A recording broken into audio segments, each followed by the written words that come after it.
What would they call him if he didn't show? He was a 14-year-old boy just weeks into his already hellish high school life. His strategy for social survival had served him flawlessly through the awkward adolescence of middle school, but it was already failing him catastrophically in the first September at his new school.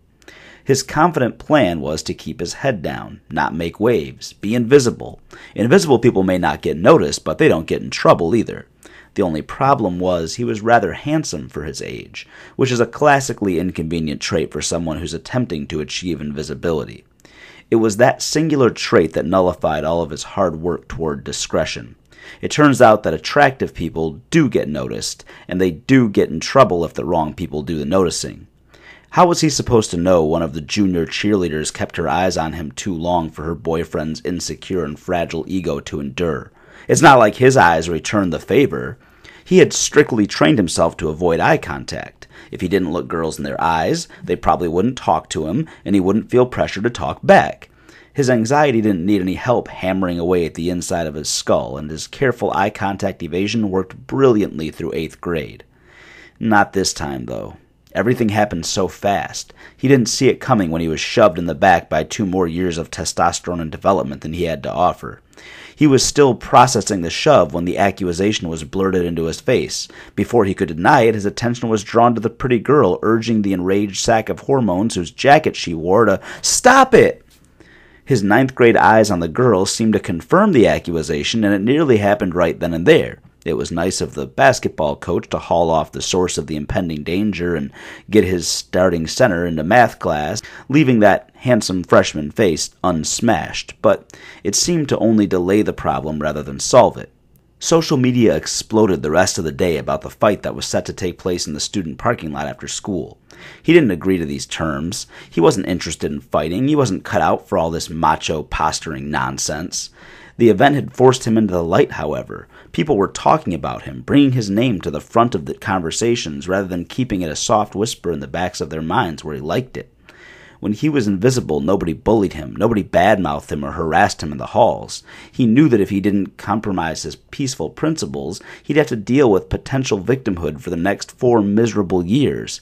He didn't even like to step on ants if he could avoid it, but he wasn't interested in trading places with them either. He felt a stinging pressure from his pride to stand up for himself. He wanted to exist as a blur these 4 years, but that was no longer an option. It was time for him to be defined.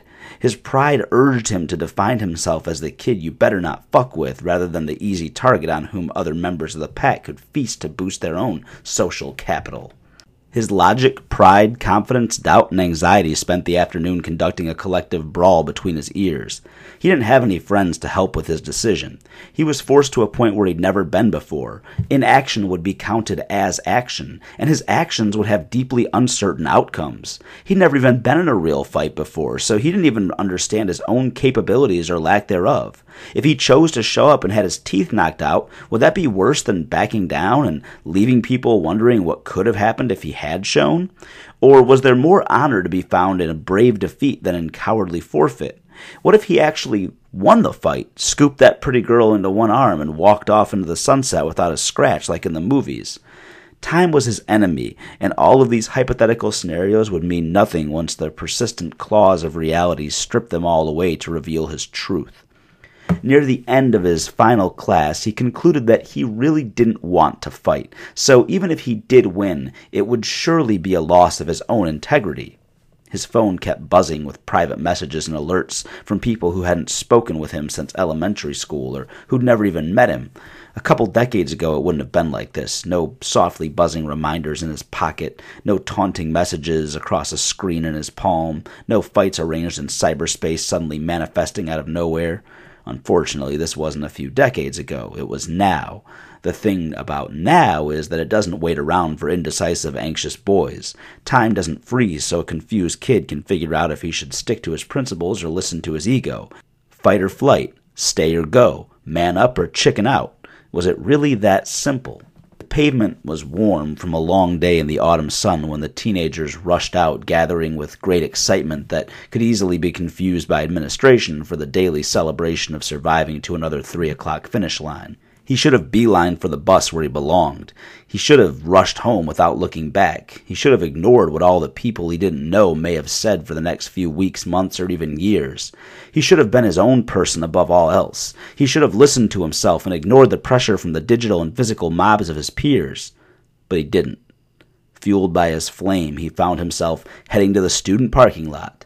He knew as his shoes tread over the warm autumn asphalt that in the way which mattered most, he was already defeated. He traded internal shame for external pride and carried the burdens of both as he approached his raging opponent. It wasn't the physical prowess of the fists and muscle that stood before him that were responsible for his defeat.